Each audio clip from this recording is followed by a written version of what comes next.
Já estamos de volta, segundo bloco, o programa Ponto de Vista, aqui pela TV Câmara de Tupã, a TV do Povo, hoje recebendo o vereador Antônio Carlos Meireles e nosso querido professor José Leite, professor, advogado e doutorando em Direito.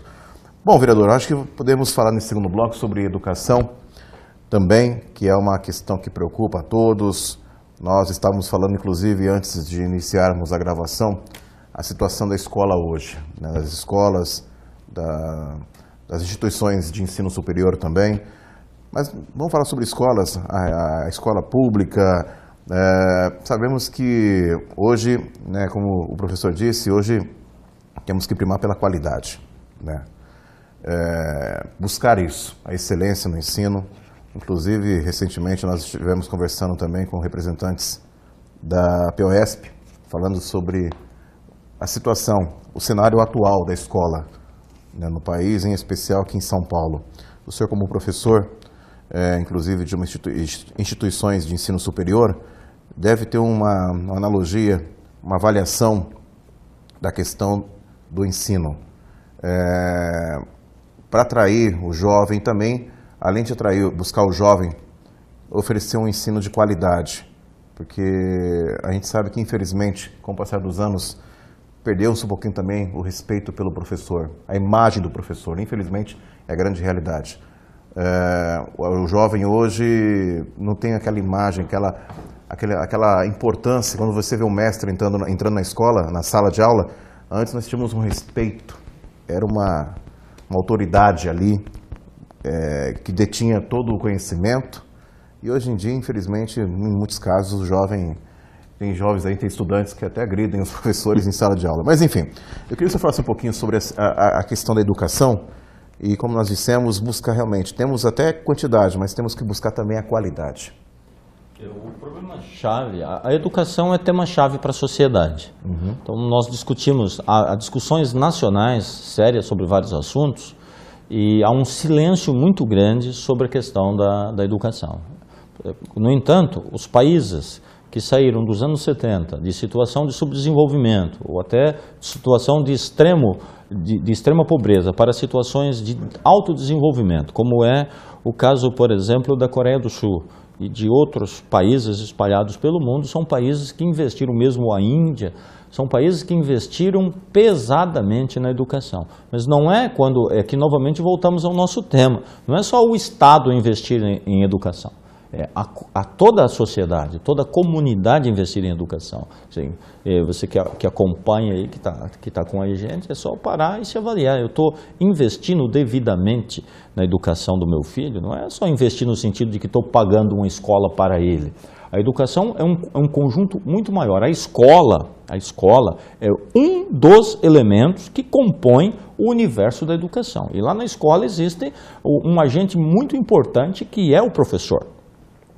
Há um processo, você se referiu à questão da desvalorização moral do professor na sociedade.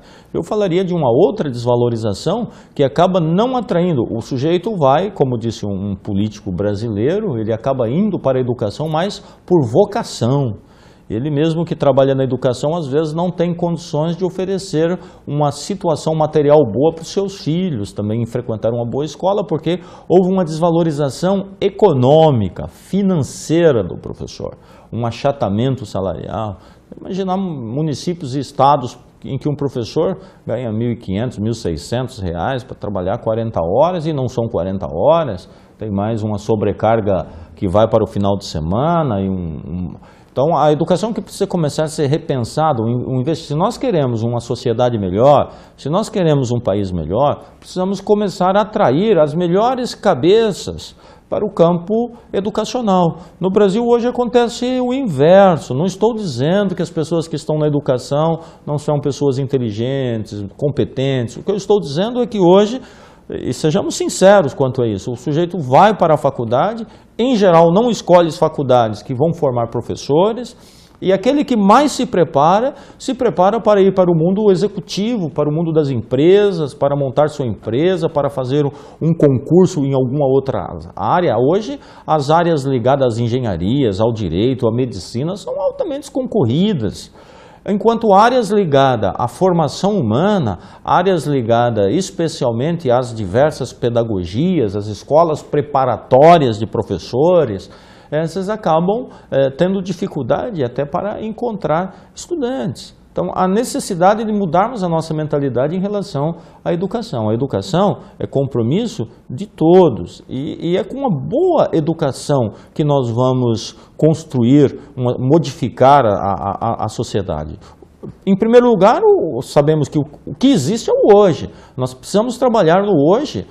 Se não trabalharmos com o hoje adequadamente, não construiremos nada depois. Então, a importância do amanhã, ela é secundária. Ela é secundária e depende do que nós fazemos hoje.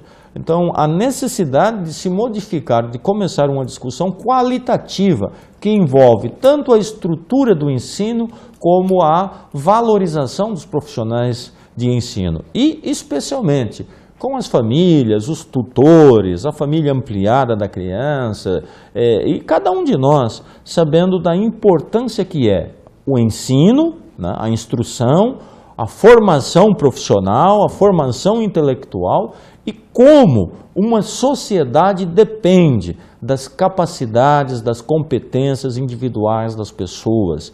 Até para instalar, se você for instalar uma grande empresa aqui, precisa de intelectualidade formada, precisa de gente preparada. Uma das dificuldades que se tem é justamente encontrar, às vezes, gente que se prepara. E para isso dependemos da escola, especialmente da escola básica. Eu tenho a impressão que desde o Fundef, do Fundo de Apoio aí ao Ensino Fundamental, depois o Fundeb, melhorou bastante. A vinculação financeira ajudou a melhorar bastante a situação das escolas, dos professores, da educação, mas falta muito para fazer. Falta muito para o poder público fazer, mas eu acho que também falta muito para que você que está aí acompanhando a gente, as comunidades, as associações, falta tudo para nós todos. A Constituição e a legislação diz que a educação é responsabilidade do Estado, da família, da comunidade, da sociedade, dos sindicatos e também das escolas. O que nós não podemos é, desvalorizando o professor, jogar sobre a responsabilidade da escola total a formação dos nossos homens e mulheres responsáveis pela construção do amanhã. Professor, eu queria uma opinião, já que estamos falando sobre educação, uma opinião também sobre a reforma do ensino médio. O que o senhor achou dessa mudança, dessa retirada de algumas disciplinas, de repente, pelo menos a campanha do governo é para que o aluno já, de repente, já tenha um norte, focado no que ele pretende fazer no futuro, né, na área que ele pretende atuar. O que o senhor achou dessa reforma? Olha, com todo respeito a quem estiver nos acompanhando e pensa de modo diferente, não é? Eu acho que aqui é um tema polêmico, sim, que a gente respeita as divergências, é uma questão de argumentação, ninguém está aqui tentando vender uma ideologia. Eu, pessoalmente, acho esse modelo muito arriscado, porque o ensino já se chama ensino básico. O que é ensino básico? Propor as bases, propor os elementos necessários para o que vai desenvolver depois. A sensação que eu fico com essa reforma, que há uma expectativa de especialização, isso é, de ir além da base, porque especializar-se é dedicar-se a um ramo daquilo que é o básico. Então há uma tentativa de especialização antes de o garoto ter construído suas bases. Vai ao contrário da maior parte dos sistemas educacionais que a gente tem por aí. Então não é só uma questão de tirar uma ou outra disciplina que está em jogo. O que está em jogo é a ideia da profissionalização precoce. E com um risco, porque o garoto que não fez o básico completo, se ele mudar de opinião depois, quando tiver 17, 18, 19 anos e pretender buscar um vestibular numa outra área, ele estará comprometido pela ausência de elementos básicos. A escola é básica. É claro que se for feito de modo complementar, por isso a gente, talvez até o ideal disso seja bacana. Se você tem, num primeiro momento, vamos imaginar, durante o período da manhã, o estudante vai aprender o básico. E no período da tarde, ele já vai começar a se introduzir em alguma área técnica específica, de modo que, se ele se desinteressar de prosseguir os estudos com a faculdade, ou mesmo precisar de um apoio financeiro com seu trabalho para fazer a faculdade, então ele tenha condições de arrumar com aquele aprendizado. Agora, substituir o básico pelo especializado me parece equivocado, porque é você colocar a carroça diante dos bois. É você pedir a especialização antes do sujeito ter recebido o básico necessário na sua formação. Então a gente respeita, são especialistas que estão fazendo isso. Acho que a sociedade está de braços cruzados, os pais, as associações de estudantes, as associações de APMs estão de braços cruzados e não estão.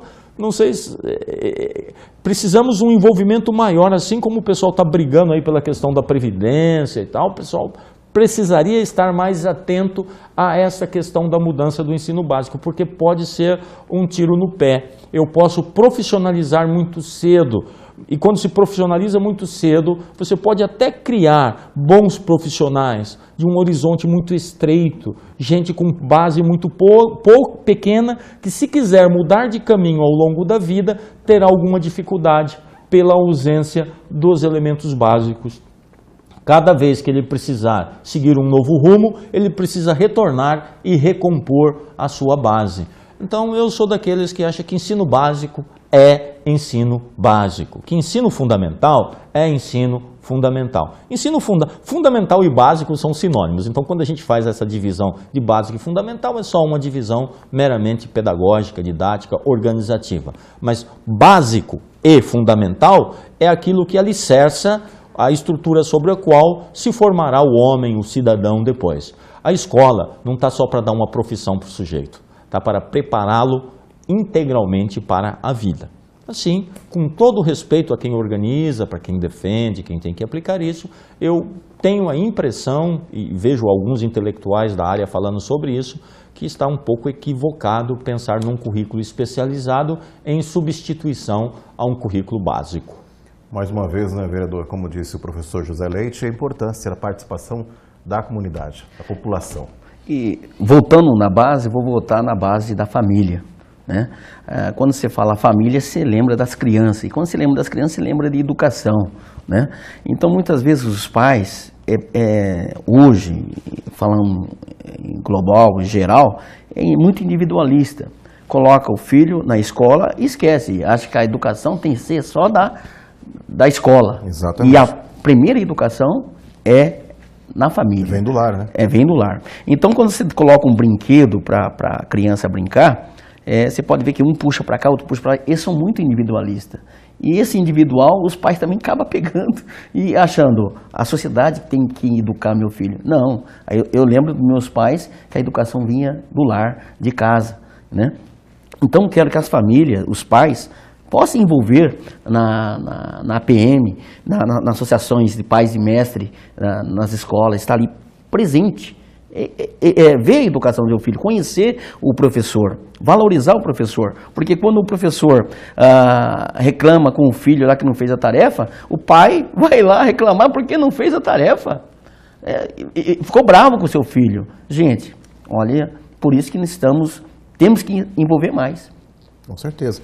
Bom, nós chegamos na reta final do programa, mas antes eu queria até aproveitar a presença do professor José Leite para saber um pouquinho também da opinião do senhor quanto às mudanças da Previdência, um assunto que está na pauta. Agora, né? Pauta do dia. A população está preocupada, muitas pessoas não conhecem realmente os detalhes dessas mudanças. Eu acho que toda reforma é necessária. É necessária, ponto.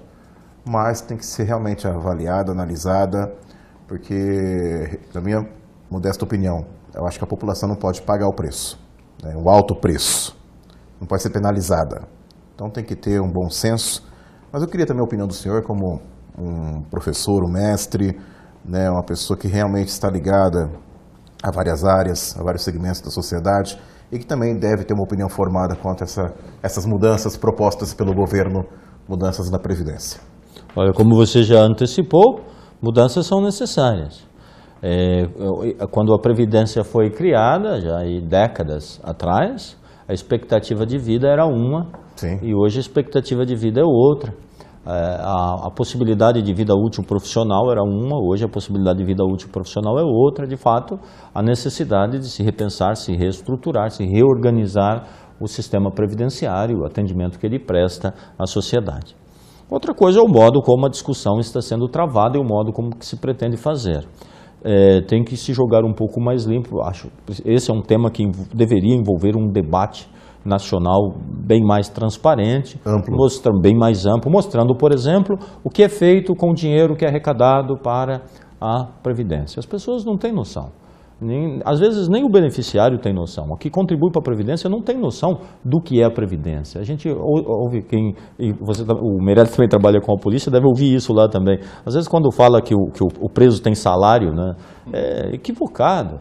E quando você contribui para a Previdência, uma das coisas que está prevista é que você, contribuinte, se for preso, sua família tem direito a uma pequena manutenção se você ganha até 2 salários mínimos, mas preso em si não tem. Não é porque o cara vai preso que tem o sustento da Previdência. E uma outra coisa muito importante são as disparidades, são as grandes aposentadorias. Alguns cálculos falam que cerca de 80% dos aposentados consomem 20% das receitas. E 20% dos aposentados, isso em números aproximados, né? Os números são um pouquinho mais acertados, mas só para que a pessoa que está nos acompanhando entenda isso. E os outros 20% dos aposentados consomem 80% das rendas. O que está me parecendo é que nós estamos insistindo com os 80% que consomem a menor parte. O grande problema da Previdência são as previdências especiais, as grandes aposentadorias. E uma coisa, inclusive o dinheiro que é do fundo previdenciário utilizado em outras coisas na sociedade, utilizado em casas, utilizado cerca de 30% do recolhimento para a Previdência, que acaba tendo outros destinos que não os destinos especificamente assistenciais e previdenciários.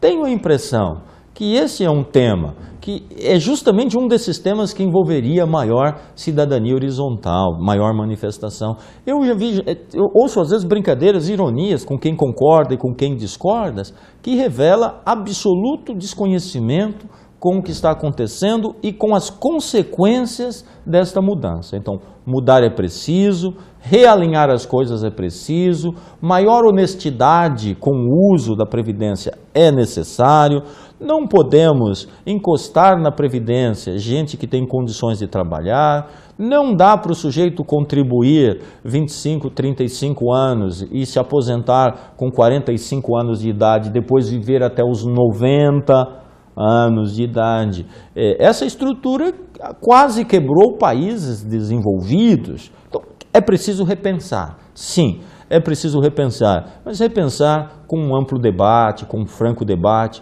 mostrando as contas, não escondendo como um caixa preta as informações relativas à Previdência. Então, você tem que ter acesso, você é jornalista, precisa ter acesso a essas informações para informar o cidadão que está em casa do que está acontecendo. A impressão que eu tenho, não sei, você que está aqui no jornalismo talvez está melhor informado até do que eu, a impressão que eu tenho é que isso está sendo tratado de um jeito que quem quer informar a sociedade não sabe nem o que dizer, porque no fundo, ouvimos todo esse debate confuso, se diz um monte de coisas cruzadas, mas ninguém explica realmente o que está acontecendo, quais serão as consequências dessas mudanças. Então, é preciso abrir o jogo, tratar isso com amplitude muito grande e não criar privilégios. O que não dá mais para suportar na estrutura previdenciária são privilégios de nenhum tipo. E, como você disse, que a mão da reforma não pese sobre aqueles que já carregam o peso do sofrimento social, isto é, aqueles que vivem de salário mínimo, porque não são os aposentados de salário mínimo ou de baixos rendimentos que provocam os grandes rombos da Previdência, rombos esses que precisam ser melhor demonstrados. Não estou dizendo que eles não existem, estou dizendo que eles precisam ser melhor demonstrados. E fazer com que realmente tenha um debate amplo e claro, né, vereador? É claro, quando você vai fazer uma reforma da casa, primeiro você tem que ver que tem dinheiro. Depois ver se tem estrutura na casa para comportar aquela planta que você quer fazer. Então, a reforma é necessária, mas precisa ver se essa estrutura aguenta essa reforma. Aguenta essa reforma. Bom, nós chegamos ao final do programa Pontos de Vista, mas antes eu queria agradecer a presença do professor José Leite, sempre gentil, sempre aqui na TV Câmara, tratando sobre diversos assuntos. Hoje, atendendo ao pedido do vereador Meirelles, eu queria que o senhor ficasse à vontade para as considerações finais e, com certeza, vamos novamente, durante as suas considerações finais, eu vou mostrar novamente a capa do livro, que foi publicado em 2016, e hoje um programa tratando de assuntos relevantes, como cidadania, principalmente, a educação e, no finalzinho agora do programa, falando um pouquinho também sobre as reformas da Previdência. Eu agradeço profundamente o convite e a gente retribui só com elogios a gentileza do Meirelles, e não só dele, outras pessoas que trabalharam com a gente, até mesmo Dona Zumira, seu João Pedro Placidino e tantas outras pessoas que colaboraram na época em que a gente fazia esta pesquisa. Ficamos muito felizes de poder apresentar isso para a comunidade local. Não é nada demais, é apenas a tentativa de mostrar que eu gosto muito desse tema, porque eu acho que a gente precisa mostrar que a cidadania, o modo como nós vivemos, o modo como nós nos relacionamos, é fundamental para a nossa sociedade. Não dá para viver sem pensar nos outros, não dá para viver sem solidariedade. A Constituição não funciona bem, a lei não funciona bem, a moral não funciona bem, a escola não funciona bem. Quando não funciona bem as relações humanas, quando não funciona bem a solidariedade social. Então, as relações solidárias, as relações horizontais, são a base para uma sociedade que quer viver em favor do bem comum e não do bem privilegiado de alguns. Vereador, parabéns pela iniciativa. Hoje a presença do professor José Leite e, com certeza, debatendo a questão da cidadania, a importância da participação de todos, através de associações, de clubes de serviço, de alguma forma expondo também as suas opiniões e buscando soluções, principalmente. Obrigado, Glaucio, obrigado à TV Câmara, porque o poder emana do povo. Sim. O povo esquece disso. Temos que se organizar, não temos que ficar pensando só no meu quintal. Para que eu possa melhorar a cidade, primeiro eu tenho que limpar o meu quintal, cuidar da minha rua, cuidar do meu bairro, pensar na cidade e depois pensar no Brasil. Então venha participar, junta as forças que unidos venceremos. Com certeza. Nós chegamos ao final do programa Pontos de Vista, hoje recebendo o vereador Antônio Carlos Meirelles, juntamente com o professor José Leite, professor, advogado e doutorando em Direito, falando sobre cidadania, também sobre temas relacionados à educação, além das reformas da Previdência. O programa Ponto de Vista fica por aqui. Agradecemos a sua audiência. Essa é a TV Câmara de Tupã, a TV do Povo.